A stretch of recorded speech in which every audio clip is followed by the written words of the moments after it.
अस्सलाम dear students and friends, क्या हाल चाल है। एक नई वीडियो के साथ मैं आप लोगों के सामने हाजिर हूँ। आप सबको मेरे चैनल में खुश आमदीद। जैसा कि हम लोगों ने पीपीएससी मैथ पेपर 2015 का सलूशन स्टार्ट किया हुआ है और हमने 1 से 7 तक क्वेश्चंस को डिस्कस किया। आज हम नेक्स्ट क्वेश्चंस को डिस्कस करेंगे। तो जो मेरे चैनल पर न्यू कमर्स हैं वो मेरे चैनल को सब्सक्राइब कर लें और बेल आइकन को प्रेस कर दें ताकि उनको मेरी आने वाली नई वीडियोस मिलती रहें। देखिए क्वेश्चन नंबर 8 में हमें क्या कहा जा रहा है। Number of the degrees of freedom of two particles connected by the rigid rod moving freely in the plane. तो हमें एक रॉड बता दिया गया है जिसके साथ क्या है, हमारे दो पार्टिकल्स कनेक्ट हैं और हमने ये बताना है कि उसमें हमारे पास कितने जो number of degree of freedoms हैं वो 2 है, 3 है, 4 है या 5 है। सबसे पहले तो हमें इसमें डिग्री ऑफ फ्रीडम की डेफिनेशन का पता होना चाहिए। वो मैं आप लोगों को यहाँ लिख देता हूँ। डिग्री ऑफ फ्रीडम की डेफिनेशन क्या होती है। तो डिग्री ऑफ फ्रीडम को मैंने जीएफ से नोट कर दिया। तो इसमें याद रखिएगा नंबर ऑफ इंडिपेंडेंट कोऑर्डिनेट्स जो होते हैं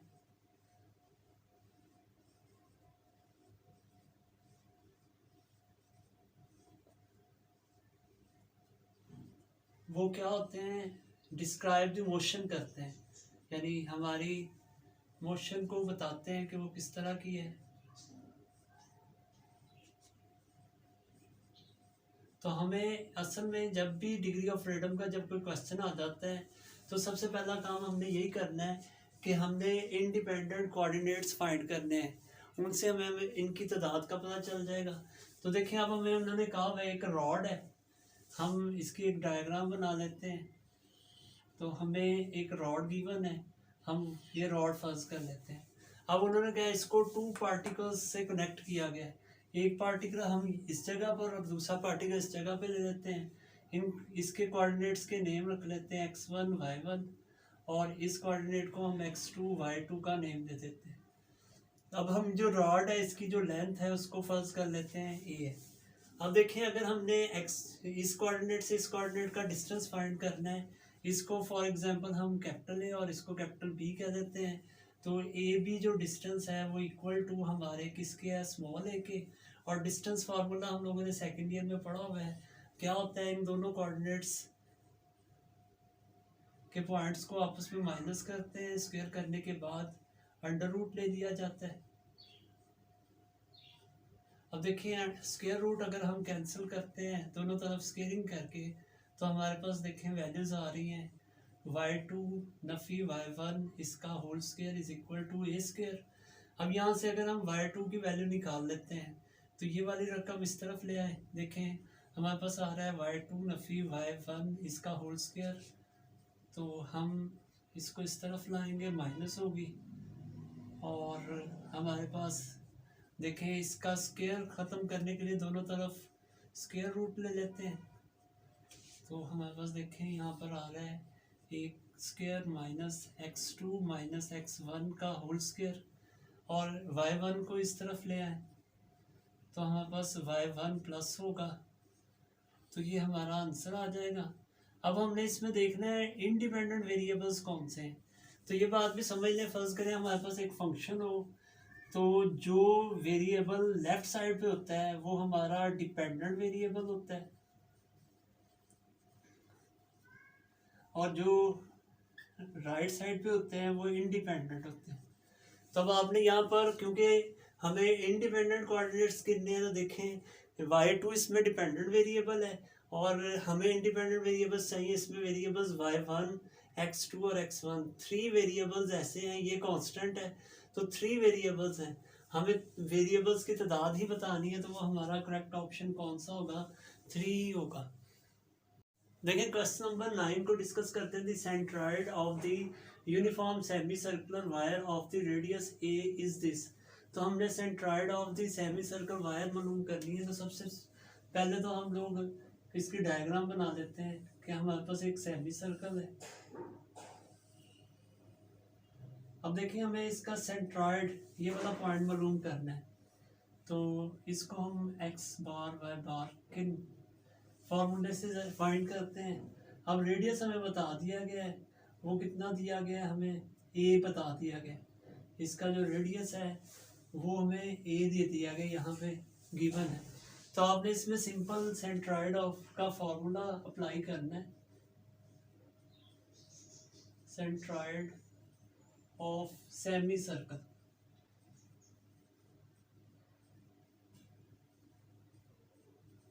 तो वो क्या होता है 2r/पाई। हमने फॉर्मूला लिख लिया है। अब देखिए यहाँ पर इस क्वेश्चन में क्योंकि हमें रेडियस ए दे दिया गया, आप इसमें सिर्फ आर की जगह पर ए पुट कर लेंगे तो हमारे पास इसका आंसर आ जाएगा 2a/पाई।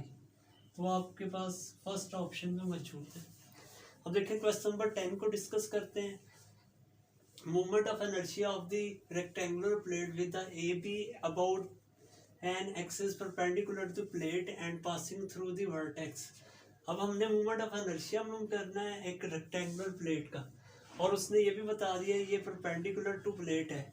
अब हमने सबसे पहले एक रेक्टेंगुलर फील्ड ले ली जिसमें हमें क्या क्या गिवन है, ए और बी हमें उनकी लेंथ और विड्थ वो हमने फर्ज कर ली है। परपेंडिकुलर टू द प्लेन है, इस वजह से हमने ये एक्स और डी एक्स रख लिया है। अब इस जगह पर ये भी मैकेनिक्स से क्वेश्चन लिया गया है, तो हम परपेंडिकुलर एक्सिस थ्योरम का इस्तेमाल करेंगे। आपको पता है जो जी आई एक्स एक्सिस क्या होता है मोमेंट ऑफ इनर्शिया, वो किसके बराबर होता है x axis plus y axis के मोमेंट ऑफ इनर्शिया। अब हम ये दोनों फाइंड करके इनको ऐड करेंगे तो हमारे पास आंसर आ जाएगा। सबसे पहले हम मोमेंट ऑफ इनर्शिया का फार्मूला लिख लेते हैं। उसके लिए हमें पता है mr² होता है। अब हमारे पास r की वैल्यू क्या दे दी गई x है, तो यहाँ पे x², और dm की वैल्यू फाइंड करने के लिए आप क्या करेंगे, फार्मूला अप्लाई करेंगे। यहाँ पर dm और v की वैल्यूज पुट करें तो यहाँ से dm की वैल्यूज आ जाती हैं। तो आप इसकी इंटीग्रेशन करना चाह रहे हैं। अब देखें 0 से a हमारे पास यहाँ पे लिमिट ले ली क्योंकि हमें इस क्वेश्चन में a हम with respect to y axis find कर रहे हैं। तो r और b रो और बी वाई निकाल लिया, एक्स का इंटेग्रल लिया, इसमें 0 रे जब वैल्यूज पुट की है हमारे पास तो ये वैल्यू आ गई। अब रो की वैल्यू यहाँ से आप इसमें पुट कर देंगे, इसको कैंसिल करेंगे तो ये movement of inertia Y axis आ जाएगा। सिमिलरली फिर हम एक्स एक्सिस के लिहाज से यहाँ पर के तो वो क्या है, एक ही बजाय क्या आ जाएगा बी आर। अब आप ये दोनों वैल्यूज फर्स्ट इक्वेशन में पुट करें, इनमें से कॉमन लें तो ये हमारा आंसर आ रहा है। तो हमारा करेक्ट ऑप्शन जो होगा वो सी ही होगा। देखिए क्वेश्चन नंबर 11 में कहा जा रहा है every bounded infinite set has at least one limit point in this statement. अब हमें ये बताना है कि ये जो स्टेटमेंट दी गई है इनमें से किस थ्योरम की है, हैंसबोरल थ्योरम की है, वेल्ट्रस-बाल्ज़ेनो थ्योरम की है, या कैंटोर इंटरसेक्शन थ्योरम की है, या इनमें से किसी की भी नहीं है।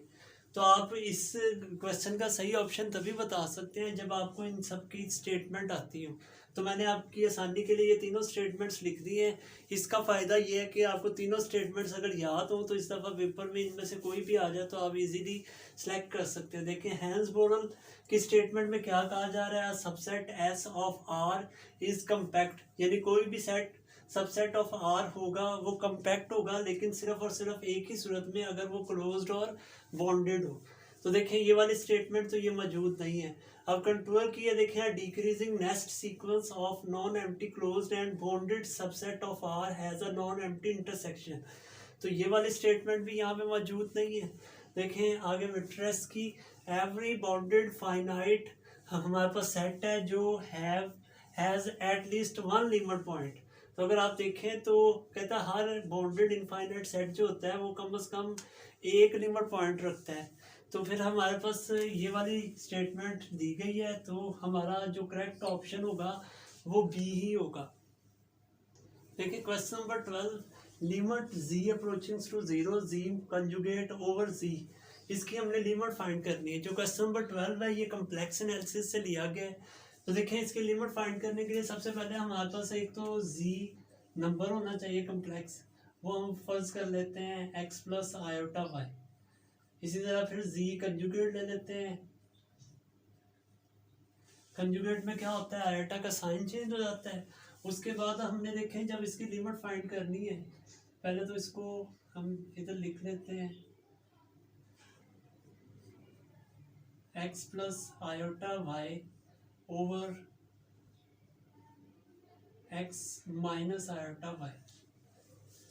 तो हम जब भी कम्प्लेक्स नंबर की लिमिट मालूम करते हैं पहले रियल एक्सिस पे और फिर इमेजिनरी एक्सिस पे मालूम करेंगे और देखें क्या दोनों के अगर आंसर सेम आए हैं तो फिर लिमिट एग्जिस्ट करती है। देखें सबसे पहले हम रियल एक्सिस पर इसकी वैल्यू मालूम करते हैं। जब रियल एक्सिस पे हम इसकी वैल्यू फाइंड कर रहे होते हैं तो हम क्या करते हैं, वाई की जगह पर 0 पुट कर देते हैं। तो देखिए ये आएगा लिमिट, हमारे पास अगर वाई की जगह 0 पुट कर दिया जाए तो हमारे पास देखें यहाँ y की जगह 0, तो हमारे पास रह क्या जाएगा, सिर्फ ये 0 हो जाएंगे, x रह जाएगा, x को x पे डिवाइड करेंगे, इसका आंसर 1 आ रहा है। इसके बाद इमेजिनरी एक्सिस पर हम इसकी वैल्यू फाइंड करेंगे। तो अब हम क्या करेंगे, x की जगह पर 0 पुट कर देते हैं, तो फिर हमारे पास आएगी लिमिट y अप्रोचिंग्स टू 0। अब हम अगर x की जगह 0 पुट करें तो हमारे पास iota y over minus iota y, जिससे हमारे पास आंसर आएगा -1। तो आप देख सकते हैं इन दोनों के जो आंसर है वो सेम नहीं आ रहे, नॉट इक्वल है। तो अगर आंसर इक्वल आ जाए तो लिमिट एग्जिस्ट करती है, ये नॉट इक्वल है इसलिए डज नॉट एग्जिस्ट होगी। तो हमारा करेक्ट ऑप्शन सी होगा, क्योंकि हमारे आंसर्स में ना ही तो ये वाला दिया गया, ना 1 दिया गया, ना -1। तो करेक्ट ऑप्शन हम डज नॉट एग्जिस्ट ही लिखेंगे। क्वेश्चन नंबर देखें 13 है हमारे पास, जिसमें कहा जा रहा है C R equation in the polar form. तो सबसे पहले C R equation Cauchy Riemann equations को हम कह देते हैं। अब यहाँ पे ये याद रखिएगा पोलर फॉर्म कही जा रही है, अगर कार्टियन फॉर्म हो वो भी मैं आप लोगों को लिख देता हूँ, अगर वो पूछ ली जाए तो आप क्या लिखेंगे।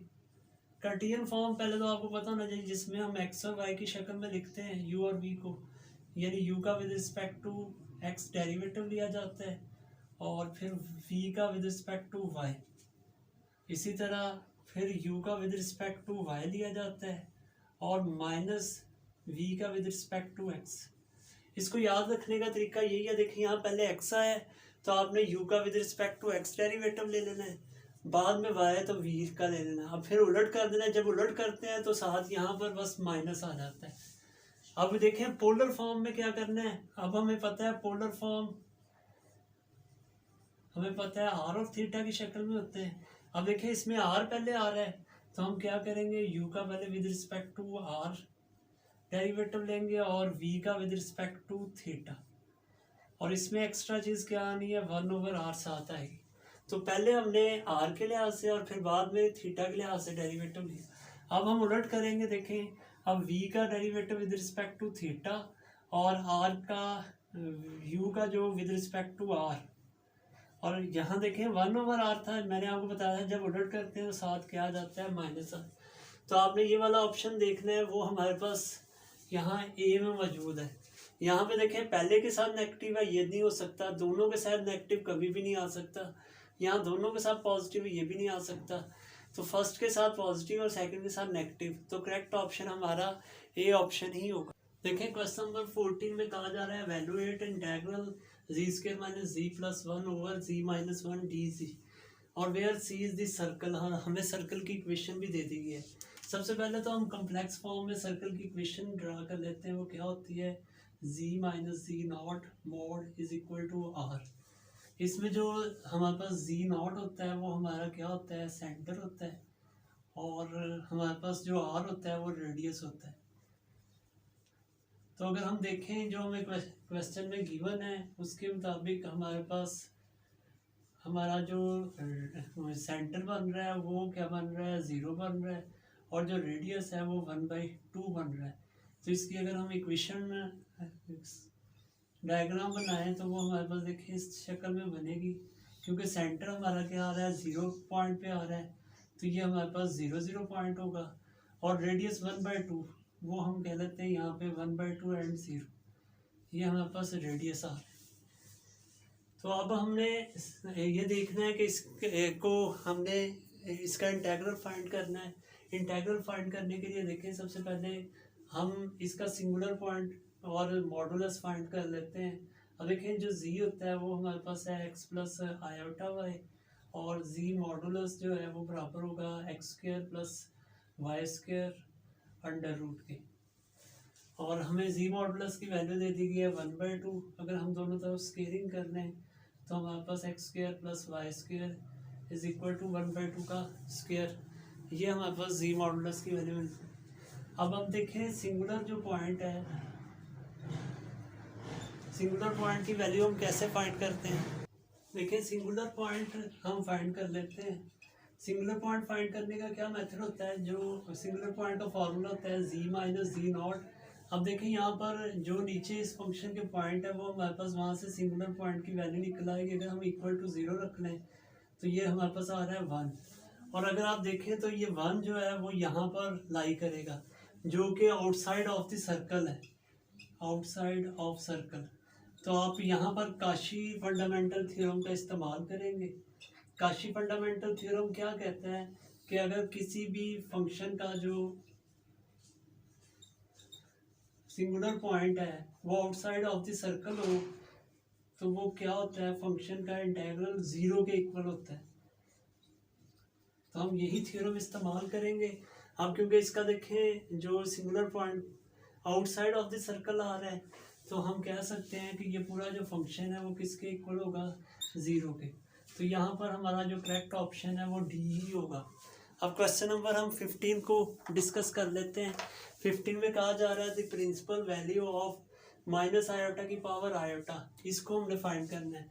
अब देखें दो कम्प्लेक्स नंबर की पावर में जब कम्प्लेक्स नंबर आ जाए तो हम लोगों ने पढ़ा हुआ है इस तरह अगर कम्प्लेक्स नंबर हो, कम्प्लेक्स नंबर की पावर में कम्प्लेक्स नंबर, तो हम इस पर देखें ई और नेचुरल लॉग अप्लाई करें तो हमारे पास ये फंक्शन बन जाता है। तो हम इसका आगे इंटीग्रल यानी वो फाइंड कर लेंगे ओमेगा की पावर, देखिए जी की पावर ओमेगा, यानी दोनों कम्प्लेक्स नंबर्स हो तो हम इसको इस फॉर्म में लिख सकते हैं। तो हमें log ऑफ z फाइंड करना है, तो लॉगरिथमिक फंक्शन का फॉर्मूला हम फाइंड करेंगे। वो आप लोगों ने फर्स्ट सेकंड ईयर में भी पढ़ा हुआ है, इसके अलावा बीएससी में मेथड में आप लोगों ने पढ़ा हुआ है। फॉर्मूला ये होता है natural log of z iota argument of z modulus. तो ये हम फाइंड करेंगे सबसे पहले। तो इसको फाइंड करने के लिए देखें अब हमारे पास जो है इसको इस में पुट कर देते हैं। तो हमारे पास iota natural log of minus iota, तो हमें सबसे पहले आयोटा का मॉडुलस और आर्गुमेंट प्रिंसिपल चाहिए। तो हम यही काम करते हैं। अब देखें माइनस आयोटा को हम इस तरह लिख सकते हैं 0 माइनस आयोटा। अगर इसका मॉडुलस फाइंड करें तो वो आएगा 0 का स्क्वायर और -1 का स्क्वायर अंडर रूट, जो हमारे पास 1 बन जाएगा। इसी तरह अगर आर्गुमेंट अगर हम फाइंड कर लेते हैं प्रिंसिपल आर्गुमेंट, तो हमारे पास प्रिंसिपल आर्गुमेंट मालूम करने के लिए फॉर्मूला क्या होता है, tan inverse y over z। तो tan inverse y over x की वैल्यू, यानी यहाँ पर y की वैल्यू -1 और x की वैल्यू 0 दी गई है। अब देखिए -1 ओवर 0 की वैल्यू अनडिफाइंड आ रही है, tan इनवर्स अनडिफाइंड 5/2 आ जाता है। अब इसके साथ माइनस या प्लस का डिसीजन हम कैसे करेंगे, देखें हमारे पास जो कम्प्लेक्स नंबर है पहले तो आप देख लें ये किस क्वाड्रेंट में है। अब देखें यहाँ पर y की वैल्यू -1 है तो इसका मतलब यहाँ पे ये y एक्सिस पे होगा माइनस आयोटा।